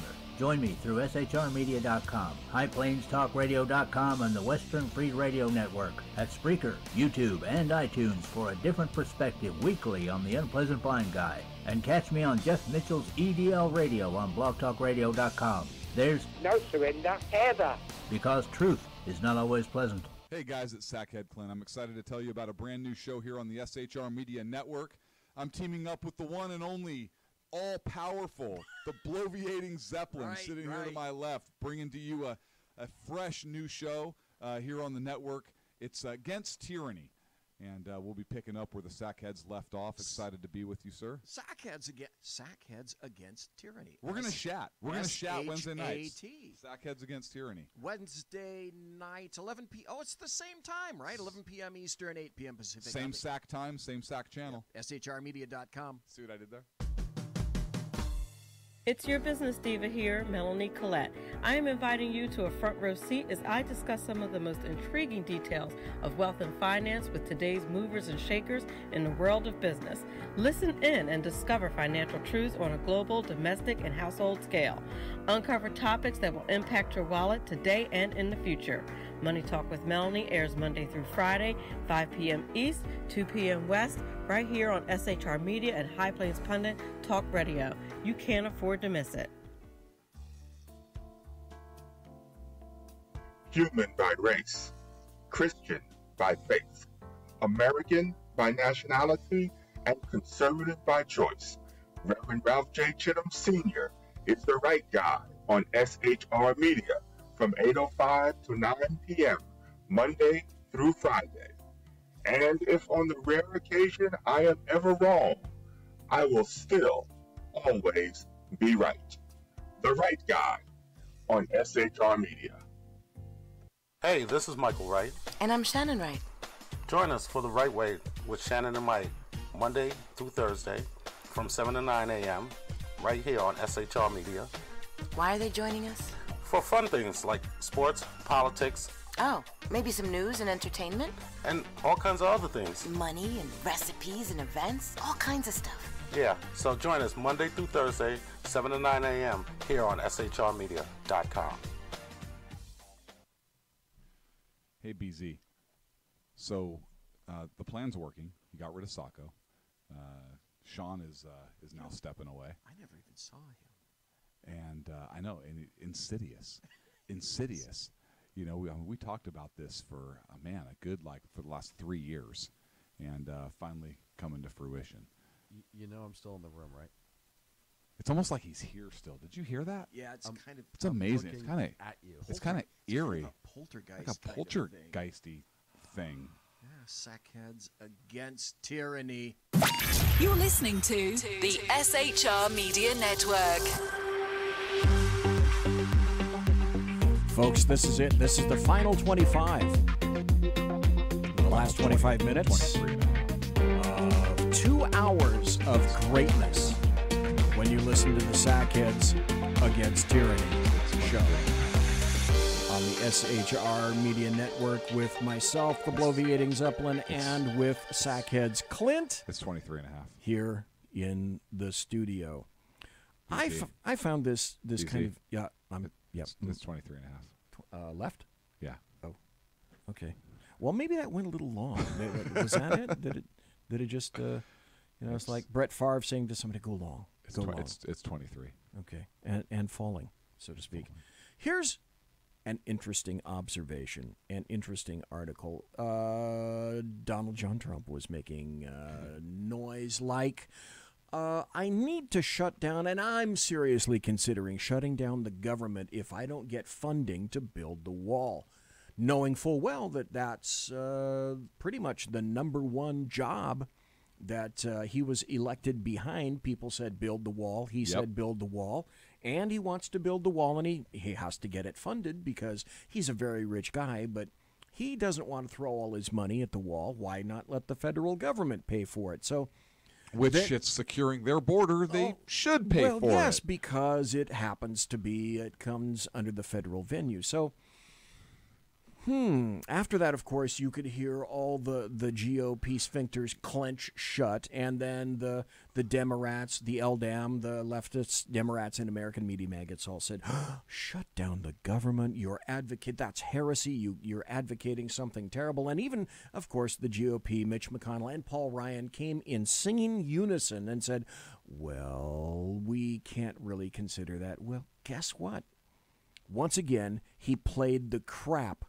He proffered another Trump head fake, and the rest of the politicians decided that they were going to scramble and get in line. So in the midst of his Trump's shutdown not up for re-election threat, for a couple years. Yeah, in the midst of his shutdown threat, now Congress is making what they consider to be big strides to defuse his shutdown threat. And they worked to pass as many spending bills as possible before next month's deadline, so most of the government will remain open no matter what Mr. Trump demands on border security. So he played him. He played NATO. He said, hey, you need to get in line. You need to pay more money. And they started to pay more money. And during the session in which he shamed the crap out of Germany and said, well, you're buying all your gas from Russia, and you're dependent on Russia, and you want me to continue funding you when you're slapping me in the face by buying gas from Russia? What you ought to be doing is purchasing CNG from the United States. And then they decide that they're going to come up, and Juncker from the EU said, oh, well, yeah, maybe purchasing American CNG, that's not a bad idea. Did it with North Korea, Rocket Man, et cetera, threats. We're going to erupt in a nuclear conflagration, and then you find the little dude becoming rather conciliatory. And today in Honolulu, we got a number of the remains back from our Korean War soldiers. I think 55, correct? Who fought and died there. Yep. So basically, President Trump pulled an end around on Congress once again. They don't see him coming. He lights up the American media maggots with his tweets. I'm convinced now that that is completely purposeful. There's a lot more to this cat than people give him credit. And what they hate about him is everything personal. I'm convinced now. Oh, it is. And I want you to weigh in on this. I don't think it has anything to do with results or anything like that. It's obvious the not, only right? objection that anybody in D.C. has to him is they just don't like his style. Look, that's clear because if you look at the results, you cannot argue the results. What their growth is at 4.1, 4.2. That's not sustainable. Well, yeah. What did Barack? I wish I had Barack Obama's quote. What did he say when they were talking about how are you going to achieve that? Everyone else say we're going to grow 3-4%. Well, how are you? My question is, how are you going to achieve that? And you know what? There is no answer or silence or whatever he said. Yeah. They mocked the idea that we could have economic growth over 4%. And all those jobs that you see leaving, those jobs aren't coming back. I've said those jobs aren't coming until they come back. And last week, Trump went to United States Steel, and there were steel workers crying because after 2 or 3 years, they're getting their jobs back. And United States Steel just opened for business 2 new plants. Yes. And what does that mean is going to happen midterm elections in Pennsylvania? Well, I think Pennsylvania is going to stay red. Right. I think Michigan is going to stay red. I think Ohio is going to stay red because he's bringing jobs back. He's bringing manufacturing jobs back. Jobs that haven't been, jobs that have not been in the U.S. for how long, BZ? 15 years? Yes, at least. At least.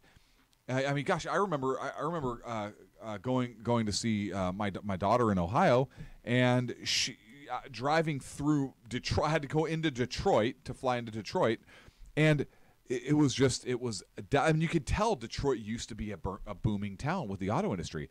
It was nothing. Like there was abandoned buildings and factories and everything just gone. Oh, portions of Detroit look like Hiroshima. Yeah, it was bizarre. But you look at what's coming back and the jobs that President Trump is bringing back because of his policies, his deregulation and so forth, and it's huge. And look, you have steelworkers. You just said it yourself that are crying because they're getting their jobs back for the first time in a couple years. You think that's not going to play well? First of all, with the economy, but second of all, with his reelection, and it's driving the left freaking nuts. You can't argue with the man's results. No. You can't. And look at the Dow Jones. Look at what he's done in terms of NATO and paying their fair share. Look at what he's done, as you've already mentioned, right? Talks with North Korea, the talks with Russia, and I'm not talking about the election, right? I'm talking about the actual talks with Putin. And opening those doors. There was an article that came out this week where President Trump said he'd be willing to meet with Iran, and open negotiations with Iran. So he's doing a good job. I mean, he's doing a tremendous job. How do you argue with the America First agenda? How is that bad? Why do the Democrats and the left and the socialists think that America First is bad? Why do they not have an appreciation for their national heritage? Why do they want to stifle? Why do they want to stifle creativity? Why do they want to stifle entrepreneurship? Why is that? Because they are sufficiently cowardly and craven as to make everything all about votes and power and money. Votes and power and money. And really, it's about population control. Control through regulation, control through, right? Exactly. Because if you control the people, and then it's all about Cass Sunstein, right? You frame the argument, nudge.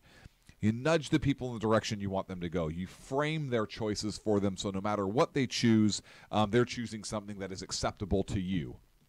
Well, that's not what Trump's doing, right? Trump is not framing choices in terms of maintaining power.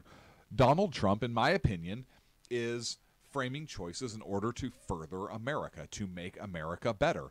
If he really cared about maintaining power, if this were just about power, do I think he's kind of a narcissist? Probably. The man's a multi-billion dollar. Of course hell he is. Yes. Who right? who isn't in that position? But who in D.C. isn't? But I really believe that Donald Trump puts America first, even above his own politics and reelectability. And that's evidenced by the fact that he won't get the hell off of Twitter.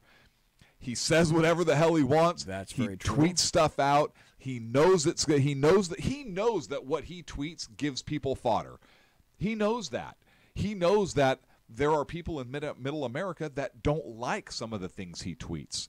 I don't like some of the things I he don't tweets. like some of the things. But here's the thing. On the other hand, he doesn't give a He doesn't care. He doesn't care, and he doesn't care because he doesn't need to be president of the United States.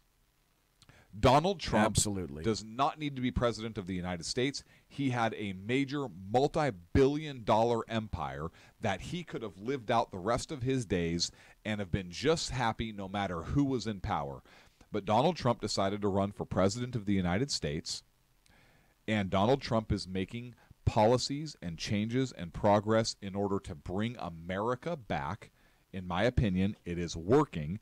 That's the facts. You look at just unemployment and everything else that we've already discussed.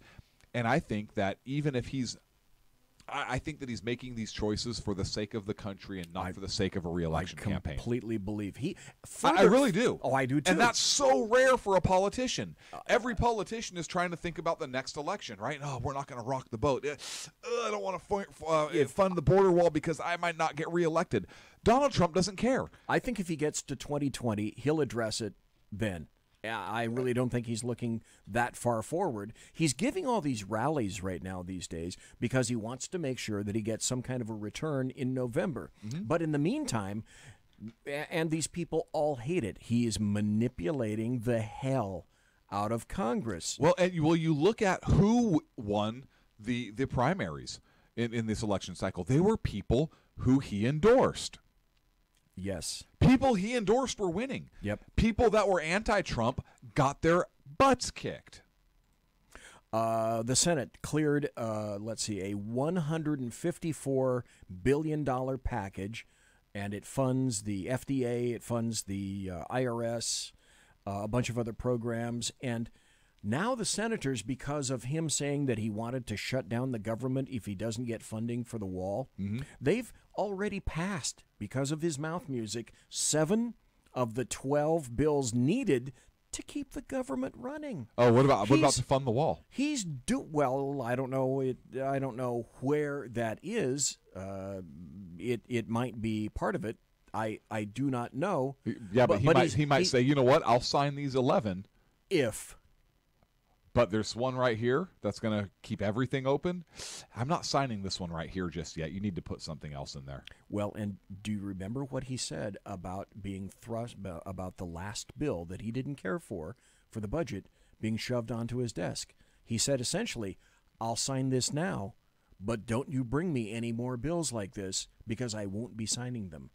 Yeah. So that brings into question, what are they going to take to his desk? What will he sign? What will he not sign? Yep. I do want to get this story in because I really want to get your take on this. I have my opinion. Okay. But I want to get yours. A federal judge ruled, Eamon Ferris. He's a guy, 49 years old. He was sentenced in 2003 for aiding and abetting Al-Qaeda.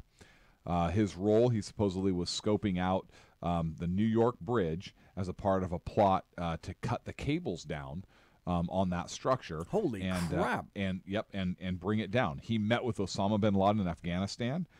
He worked with Khalid Sheikh Mohammed, who was the 9/11 mastermind. Right, KSM. He is set to be released on December 23rd, 2020. Okay, so he's going to be released out into the population. Court filing last year in U.S. District Court argued that this individual lied on his immigration papers to become a U.S. citizen, that he actually was not obviously supporting the United States Constitution or any of that other stuff, and that he demonstrated his terrorist affiliations, demonstrated a lack of commitment to the Constitution. This individual was born in Pakistan. He became a United States citizen in 1999. He was a truck driver, married an American woman, and so forth. Bye-bye. What are you waving at? I'm saying to him, bye-bye. Well, Judge Stacey Yanel, I don't know what her name is. I don't know how to pronounce it. Yanle. That's anal, right? The Y may be silent. Right. I don't know, but the Y may be silent. But this federal judge, Stacey Anal, ruled this month in favor of Ferris, saying that there was not enough evidence to prove any misrepresentation on the part of his immigration status and allowed him to keep his United States citizenship. She essentially said that citizenship is too precious to be able just to strip it away for whatever reason. Terrorism. Terrorism, it's overrated. Come on. Terrorism, that's not enough. Yeah. So her order, quote, American citizenship is precious. I'll agree with that. Completely. And the government carries a heavy burden of proof when attempting to divest a naturalized citizen of her or of his or her citizenship. I will concur that the American government carries a heavy burden if they are trying to divest somebody of their citizenship. I am totally okay with that. If you are trying to divest somebody of their citizenship, you better make damn sure that you are making a good case and that citizenship should be revoked in extreme cases. Now, in my humble opinion, if somebody is plotting with terrorists against the United States and they are convicted, number one, that's treason. That's called a clue. Which I'm pretty sure is punishable by death. Or used to be. And terrorism, which are two offenses that should immediately, upon conviction, as part of sentencing, qualify somebody for stripping them of their United States citizenship, particularly if they were not born here. Bingo. If you're not born here and you became a naturalized citizen, you should be stripped of that. If you were born here, that becomes a little bit tougher an issue, I think. Do I still believe somebody should be stripped of their citizenship even if they were born here and they're convicted of one of those things? Absolutely I do. Absolutely I do. I see what you did there. You see what I did? But then the problem becomes, well, okay, nobody claims them, so where do they go? Who fucking cares? Yeah. Well, I know. Not here. He should go someplace that begins with a P. Yeah, go anywhere. Well, this individual should go someplace that begins with a H, I think. Well, yes. But in all practicality, maybe a country that begins with P. Right. But if a U.S. citizen did something like that, like the U.S. citizen who was overseas, strip them of their citizenship. Yeah, the American Taliban guy was a perfect example. I can't think of his name now, but I can't either. He was called the American Taliban. So I wanted to kind of get your opinion on that, and I think you and I are of the same opinion. We most definitely are. Anal? I don't know. Is the Y silent? That's a legitimate question. I do not know. So her ruling was he's got to go, or he doesn't have to go. No, her ruling was no. He maintains his United States citizenship. Okay, so in 2020, when he gates out, is she okay? She's not an appellate judge then. No. Okay. District. Okay. U.S. District. Okay, so the government could appeal. Here's another big plus. Yes, the government can appeal. And what the American media maggots are playing down is the fact that more than any other any other president in recent history, Trump has had the wherewithal to make more federal judge appointments than almost any other prior president. The openings are there, and he's making them, and the Senate is passing them. So you and I both talked about the critical importance of SCOTUS. But you pointed out a couple of weeks ago that, in your opinion, it's equally critical to have good appointments in the appellate courts as well. Because if you take care of it at the appellate level, it doesn't even need to reach SCOTUS. Yep, which is good and bad, right? Because if it reaches SCOTUS and SCOTUS is conservative-leaning and they rule what, in our opinion, is the proper way, then it's a done deal, right? It's settled. But if they're appellate and it's not reaching SCOTUS, well, maybe then another court will have to take the issue up down the line. Well, to me, it would seem as though... So SCOTUS to me is more important. This is... Yeah, but if you can have the right people, more proper thinking people, I would agree, who are completely in keeping with the upholding of the Constitution and the Bill of Rights, which is what they should be doing in the first damn place. We just need them everywhere. Then, yeah, that's absolutely true.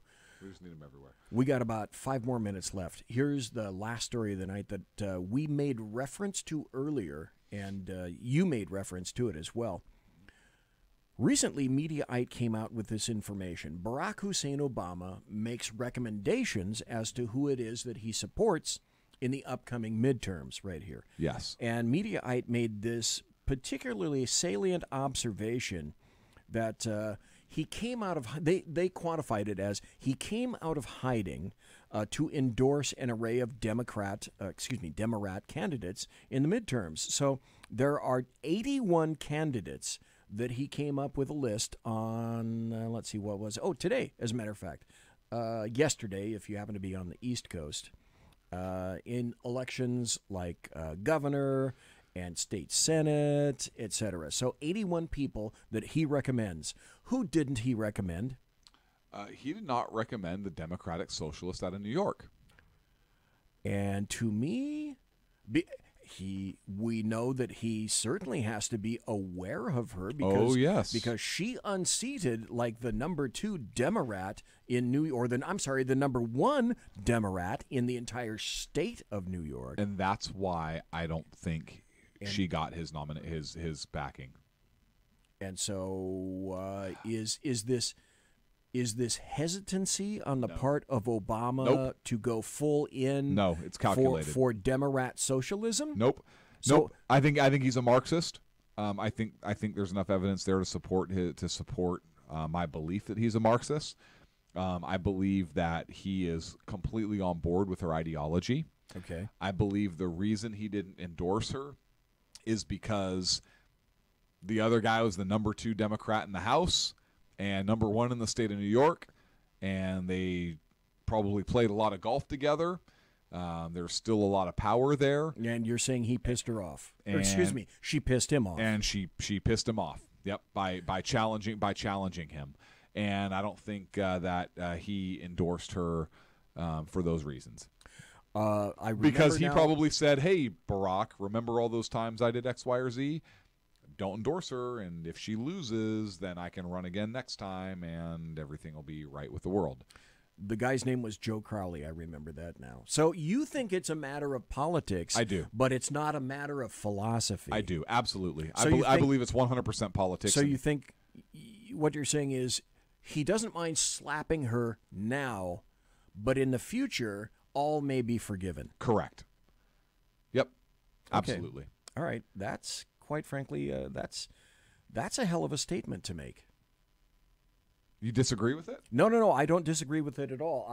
It's brilliant analysis, I BZ. wasn't quite sure. He kind of went sideways there for a moment. You've kind of convinced me. I was thinking that he wasn't yet quite ready to go full into Democrat socialism. Oh, he doesn't give a shit. He's got no other elections to win. And so you think that the gloves are off, and this is just a little payback for screwing with one of his buddies. Yep. And that with perhaps the passage of a little time. Yep. Absolutely. Hey, politically, I can't do this right now. He may have even called her. Hey, politically, I cannot support you right now. But you win this election and you do good things. I support what you're doing. I'm not going to say that publicly right now. And we'll see what happens down the road. And then he saves face with his buddy, too. Hey, I didn't support her. You and I, we chewed a lot of the same dirt together. I didn't support her in the race. Going forward, if you can't win next time up, I'm going to have to blah, blah, blah, or whatever if she loses. Let me 100% politics. Let me throw this final thought out. Yeah. Would it possibly be because she's about as intelligent as your average houseplant? I don't. I think it's all about ideology. I really do. And I'm not convinced yet. Yeah, that's okay.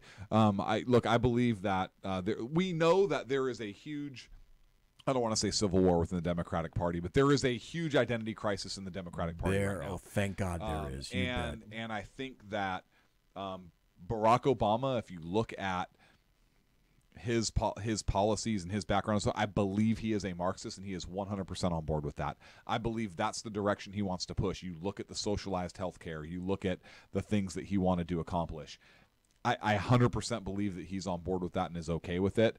And so this makes perfect sense to me. I wouldn't expect him to support her, particularly given the fact that the Democratic Party as a whole is a little pissed off at her right now. The establishment. This guy was establishment. Yes, he was. Barack Obama was president of the United States, worked with the establishment Democrats. They helped get him elected. They kind of groomed him along. I think they kind of kept some of his more out there policies in check. And he couldn't come right out and say he was a socialist like Maxine Waters and so forth. But I think that's where his sympathies lie. I think all of the evidence is there to support that analysis. So basically what you're saying is this is just a little bit of penance. She Yes. has to pay some penance. Yes. She has to spend a couple of hours in the penalty box. Time out, yep. And for having then- the nerve and to... then when she emerges, all will be well. If she emerges, yes. Okay. If she emerges. All right. If Ladies she and gentlemen, survives this race, all will be well. Survives not literally, but meaning if she gets elected. True. Yep. This is it. It's a cut. It's a wrap for the Sackheads Against Tyranny. We will see you next Wednesday night at 11 p.m. Eastern and 8 p.m. Pacific. It'll be Sackheads Clint and Sackheads BZ. And Sackheads Bobcat. Right. Live and direct on the SHR Media. Where's the Bobcat? There he is right there. So, folks, thanks for listening tonight. We appreciate it. Come back next Wednesday, tomorrow night, on the Blow the Eating Zeppelin's Berserk Bobcat Saloon Radio Show. I think it might be Ken McClinton. Good night, everybody. Good night.